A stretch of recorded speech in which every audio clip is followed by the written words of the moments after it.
I want to try something a little different to start us off today. If you're in a place where it's safe to do so, maybe you're sitting on the couch or just at your desk, I want you to close your eyes. If you're driving, though, please keep them open. Oh, yes, absolutely. Definitely keep them open if you're driving, but you can, follow along with your imagination. For sure. Okay, so I want you to think of your favorite song. The one that, no matter what, gets your foot tapping. You know the one I'm talking about. Mm-hmm. Got it. Got it. Okay. Now, hear that beat in your head and just start tapping your foot. Just a little tap, tap, tap, tap. It feels good, right? Yeah. It's rhythmic. It's satisfying. It connects you to something. It's one of the most natural human responses there is. I mean, we are biologically wired for rhythm. It regulates us. Exactly. But now I want you to shift the visualization. Imagine you want to stop. You've had enough. You're tired. You try to send the signal from your brain to your leg to just be still. But the signal is broken. Your foot keeps moving. Tap, tap, tap. And then it's not just your foot. It's your leg. It's your hips. It's your whole body. You are jumping. You are twisting. Oh, wow. And now imagine the sun has gone down. It's dark. You're exhausted. Your lungs are burning. Your muscles are screaming, but you are still moving. The sun comes up again. You're still moving. That's a really unsettling image. You look down, and your shoes are soaked in blood. You are screaming for help, begging for it to stop, but your body is locked in a joyless, exhausted, terrifying rhythm. That is a horrifying image. And the truly terrifying part is that for the people we are discussing today, this wasn't a visualization exercise, it wasn't a nightmare, and it wasn't a scene from a horror movie. It was their reality. Today we are investigating one of the most bizarre and frankly terrifying events in human history. We are heading back to the summer of 1518 to the city of Strasbourg to investigate the phenomenon known as the dancing plague. Right. And I know when people hear dancing plague, they usually chuckle. It sounds like a Monty Python sketch. It sounds like something that can't possibly be real. It does. It sounds like a footnote in a weird history book or a meme on social media.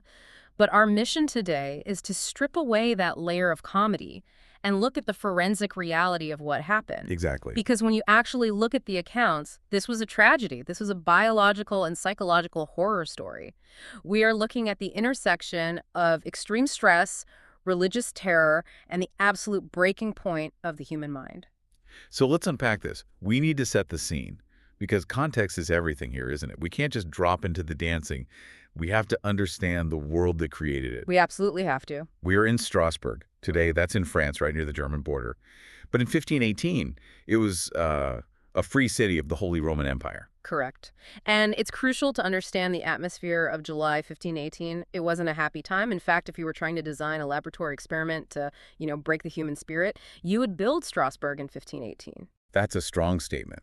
What was so bad? Well, for starters, the weather was freakishly hot.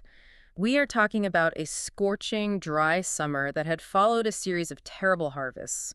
The grain had failed, the grapes had shriveled. So the basics of life, bread and wine are gone. People are starving. They're starving, and they are desperate. You have thousands of people living on the edge of subsistence. When the harvest fails in the 16th century, it doesn't just mean high prices, it means death.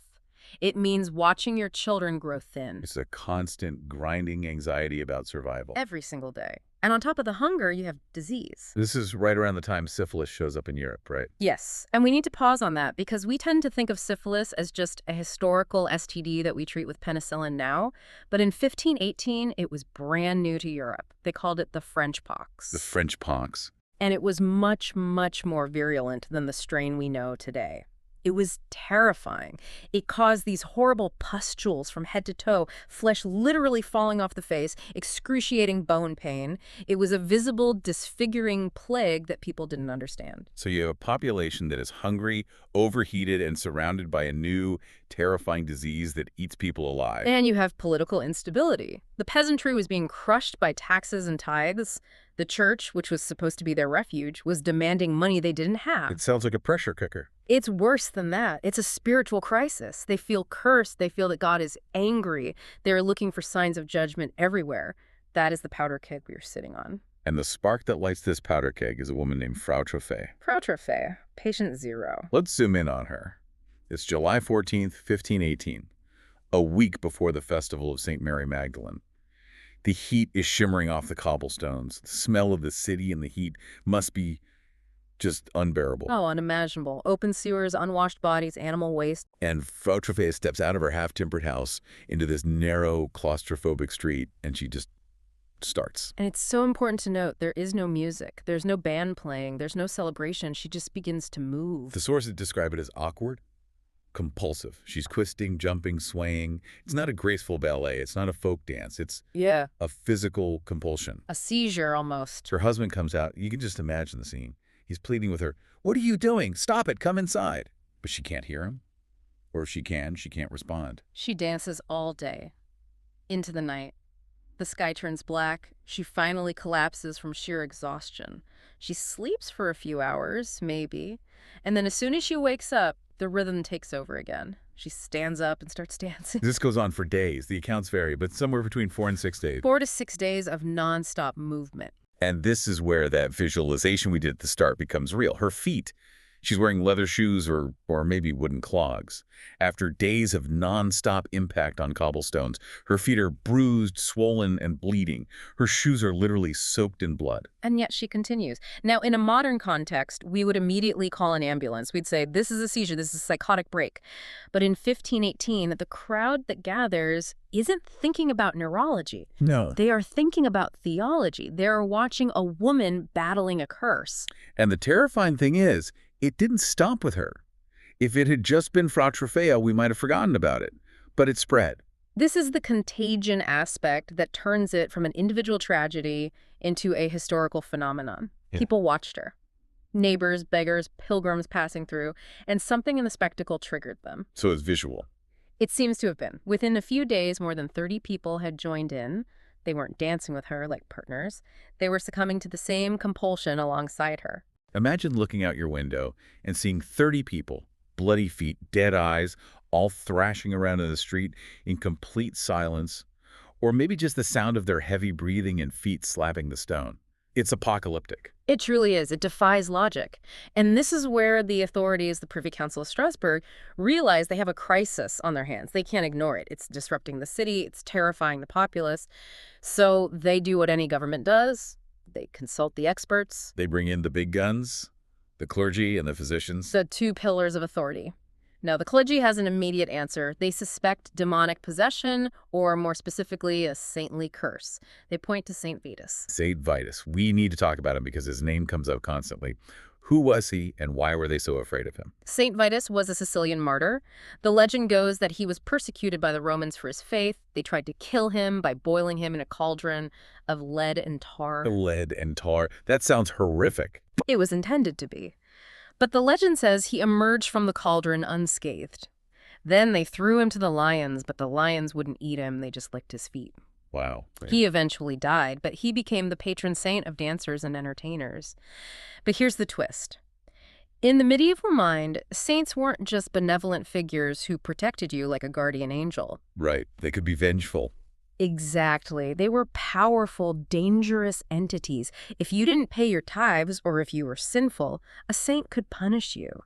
And the specific punishment attributed to Saint Vitus was a plague of compulsive dancing. So the priests are saying, this is Saint Vitus. He is angry. We have sinned, and this is the punishment. That was their diagnosis. But the physicians, the men of science, or at least 16th century science, they disagree. They had a different theory. They did. They reject the supernatural explanation. They are adhering to the humoral theory of medicine, which dates back to the ancient Greeks, specifically Galen. The 4 humors. The 4 humors.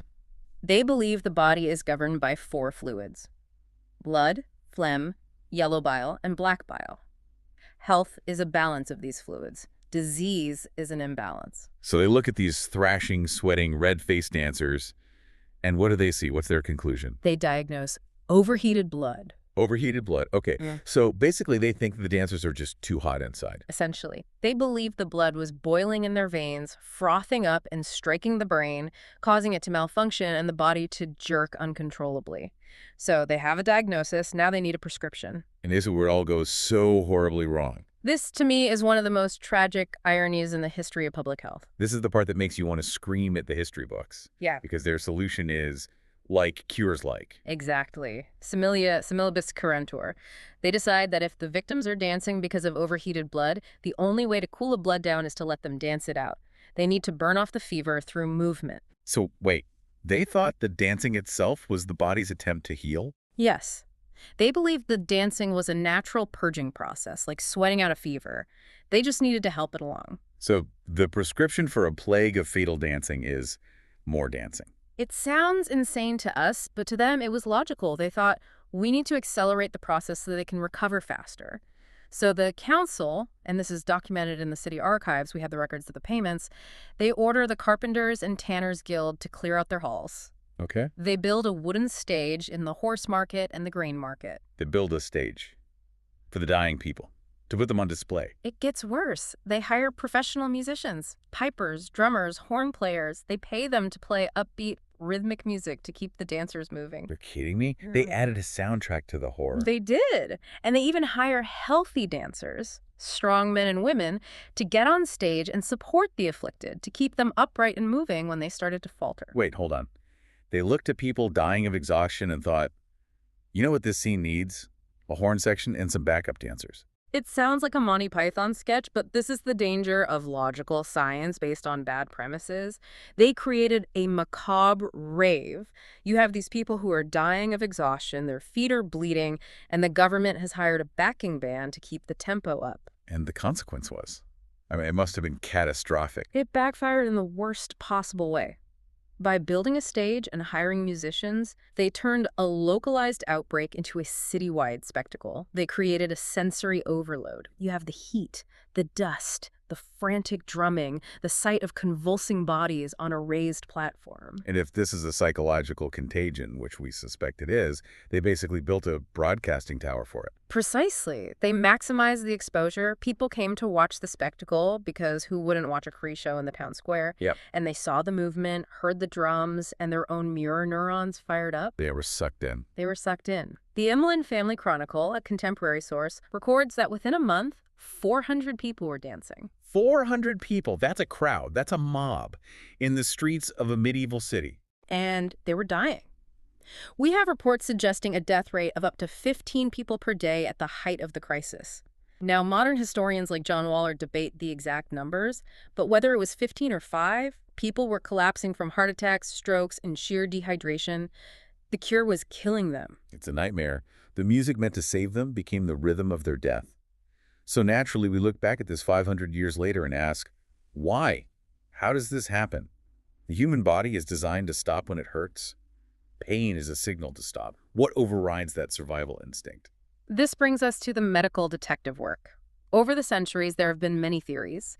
We need to sift through them to find the truth, because some of the popular ones, the ones you see on social media, don't actually hold up to scrutiny. We need to be forensic about this. Okay, let's do it. Let's start with the most popular one. You see this in every Reddit thread about the topic. Ergotism. St. Anthony's fire. Right. This is the moldy bread theory. Ergot is a mold, Claviceps purpurea, that grows on damp rye. When you bake that rye into bread and eat it, you are ingesting alkaloids, specifically ergotamine, which is chemically related to LSD. So the theory is, the town ate bad bread. Everyone started tripping, hallucinating, and convulsing. It makes sense on the surface. LSD causes hallucinations. These people were acting crazy. Case closed. Not quite. In fact, most serious historians have completely debunked this for the 1518 event. Why? What's the problem with the theory? Well, there are a few big ones. First, ergotism has some really nasty physical side effects. It causes severe vasoconstriction. Meaning the blood vessels clamp down? They clamp down violently.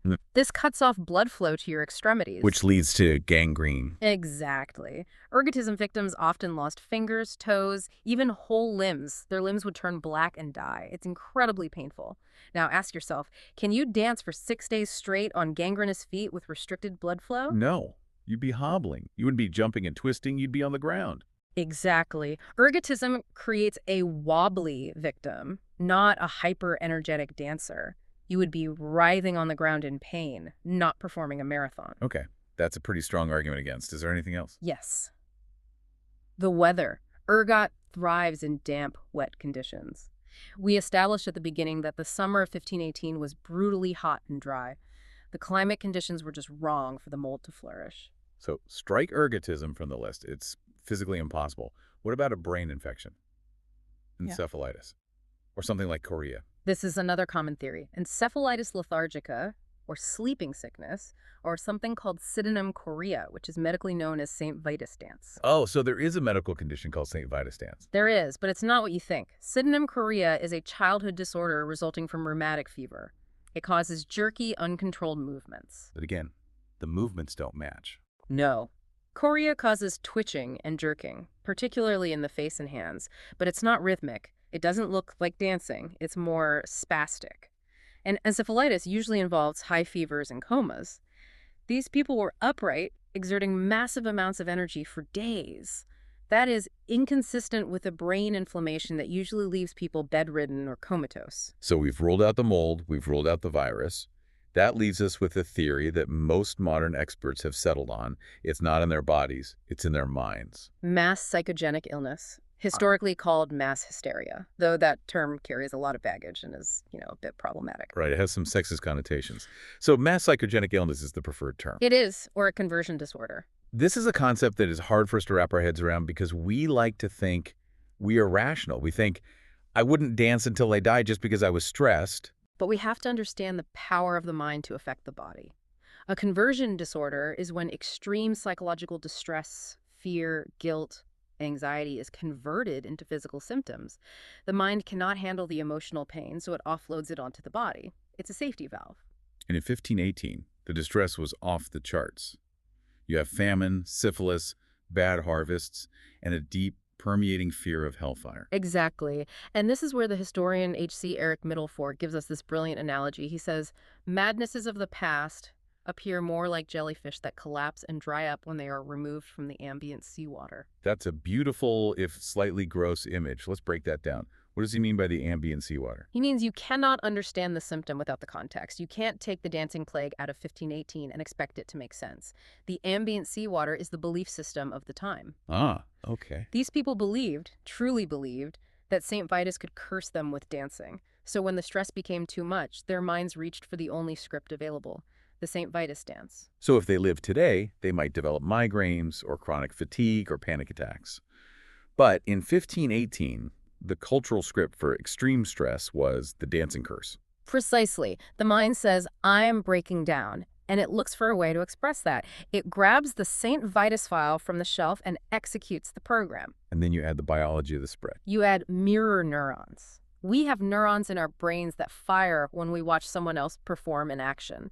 If I wave at you, your waving neurons fire even if you don't move your hand. Okay. In a state of high stress and high suggestibility, these mirror neurons can trigger a compulsive imitation. It spreads by sight. You see the dance, you fear the dance, you believe in the curse, and suddenly your leg starts twitching. It's a mind virus. In a way, yes. It's a social contagion driven by shared belief and shared trauma. Now, speaking of interpretations, we have to talk about a character who shows up on the scene a few years later. A man named Paracelsus. He's a big deal in the history of science, but he had some specific takes on this event. Paracelsus, the bad boy of Renaissance medicine. He was a physician, an alchemist, a rebel. He famously burned the books of the ancient doctors in the town square. A bit of a showman. A huge showman. He visited Strasbourg in 1526, 8 years after the event, to investigate what had happened. And he had a classification system for the dancing, didn't he? He did. He was one of the first to reject the idea that it was a curse from God or a saint, which was actually quite progressive. He said, no, this is a disease.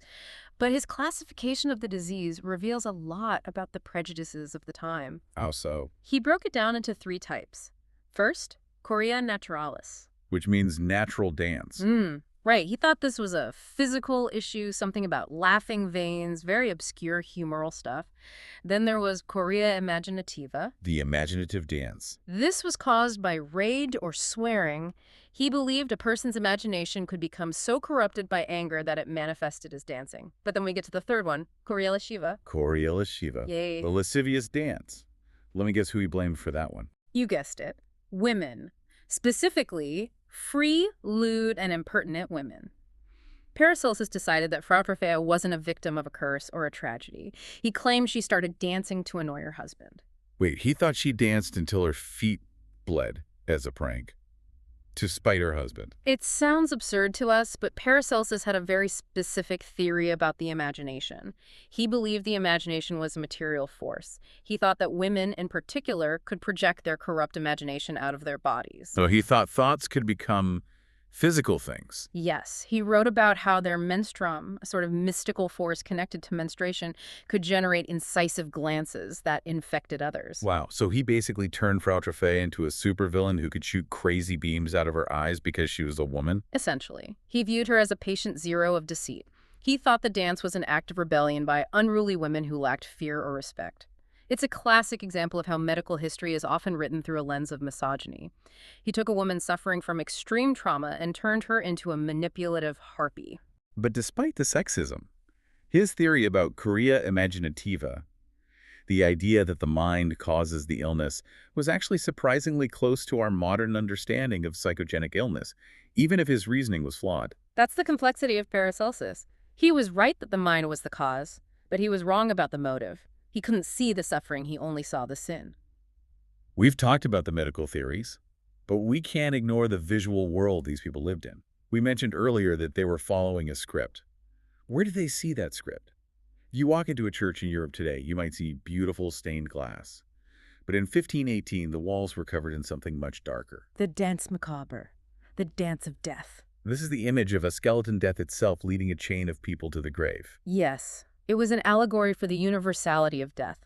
In the image, you'd see the Pope, the Emperor, a merchant, a peasant, and a child all holding hands with skeletons dancing towards the abyss. And the message was, Memento mori, remember you must die. Death is the great equalizer. No matter how rich or powerful you are, the skeleton comes for you in the end. and these images were everywhere. Everywhere, on church walls, in cemeteries, in books. The famous mural at the Holy Innocents Cemetery in Paris was a major touchstone. And remember, the printing press was in full swing. Hans Holbein the Younger created a famous series of woodcuts of the Dance of Death around this time. So these images were going viral in the 16th century sense. They were. Holbein's woodcuts were also a form of social satire. They showed death interrupting the lives of the powerful, the corrupt judge, the greedy abbot. This added to the social anxiety. So go back to the mind of the Strasbourg peasant. You are starving. You are scared. You feel this uncontrollable urge to move. Your mind needs a pattern to follow. And the only pattern you know for death and dancing is the one painted on the church wall. Exactly. They were literally performing the art they feared. The dance macabre provided the choreography for their breakdown. They look like the woodcuts come to life. It's a powerful example of how art doesn't just reflect reality. Sometimes reality mimics art in the most terrifying way. The imagery was so deeply embedded in their subconscious that when the breakdown happened, it took that specific form. So how did it stop? We left the city in chaos. 400 people dancing. The stage is a disaster. People are dying. The council realizes they made a huge mistake with the music. They did a complete U-turn. They realized the cure was feeding the disease. So they tore down the stages, they banned music, they banned public dancing. In fact, they banned almost all public gatherings. They pulled the plug on the sensory overload. Correct. But they also realized that since the root cause was psychological and spiritual, the cure had to be spiritual too. They couldn't just tell people to stop. They needed a counter ritual. A way out. A way out. So they gathered the worst afflicted, the ones who were still moving, and bundled them into wagons. And they sent them away. They sent them on a pilgrimage. About 30 miles away into the Vosges Mountains to a town called Saverne.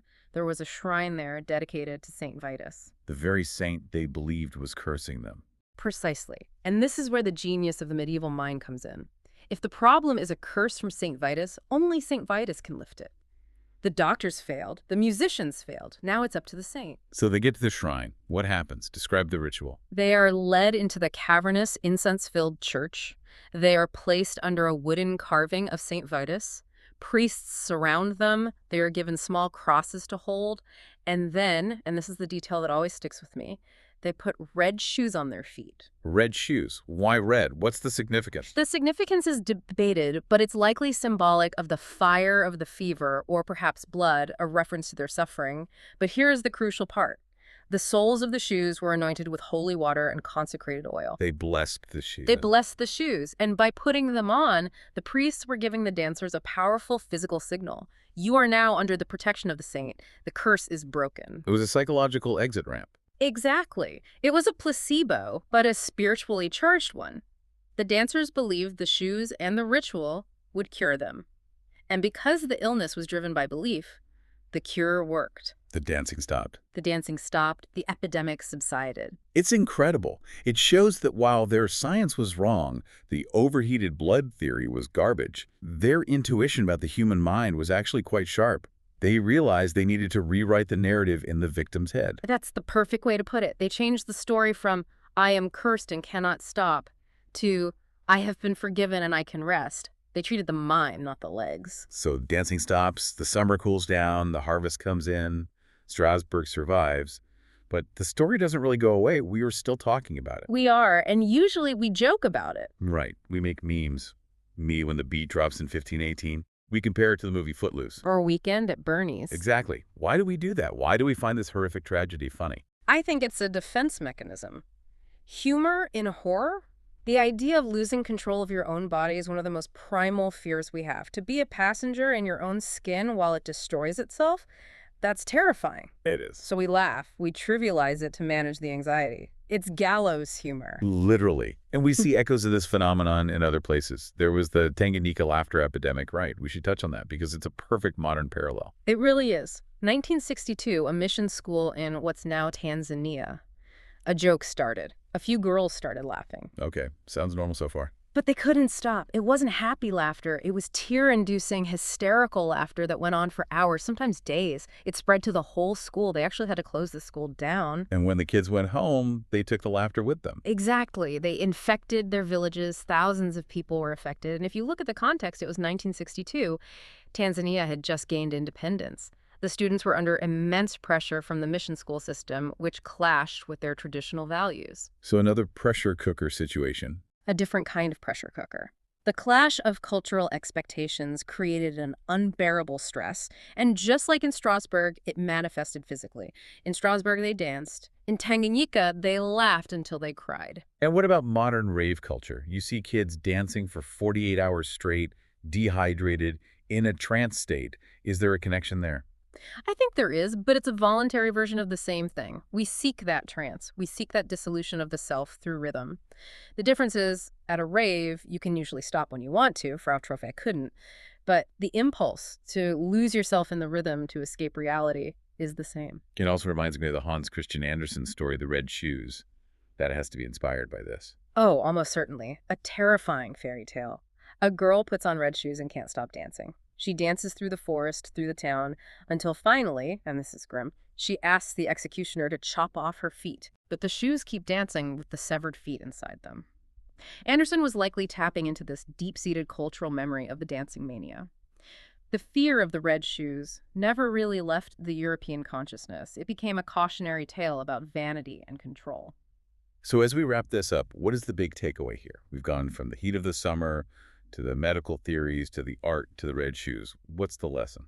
The takeaway is that we are not as different from the people of 1518 as we like to think. We look at them and say, oh, silly medieval peasants believing in curses, but their bodies reacted to their beliefs. Right. The dancing plague wasn't a biological virus. It was a mind virus. It shows that if a society collectively believes in a threat, the human body will manifest that threat in terrifyingly literal ways. We think we are immune because we have antibiotics and MRIs. We don't believe in St. Vitus anymore. No, we don't. But we have our own anxieties. We have our own collective fears. Climate change, pandemics, economic collapse. We have our own ambient seawater of stress. So here's the final thought to leave you with today. We don't dance in the streets until our feet bleed anymore. But what are our modern St. Vitus dances? What are the anxieties we are swallowing today that are converting into physical symptoms? That's a great question. Are we grinding our teeth? Are we scrolling doom feeds until 3 a.m. against our will, unable to put the phone down? Are we working ourselves to burnout because we believe in a different kind of curse, the curse of not being productive enough? Perhaps the rhythm hasn't stopped. It's just changed the beat. That is a chilling thought. Thank you for taking this journey with us into the strange, sweaty, terrifying summer of 1518. It was a pleasure. A dark one, but a pleasure. And all of you listening, keep your eyes open and watch your step. And maybe, just for today, be careful what song you get stuck in your head.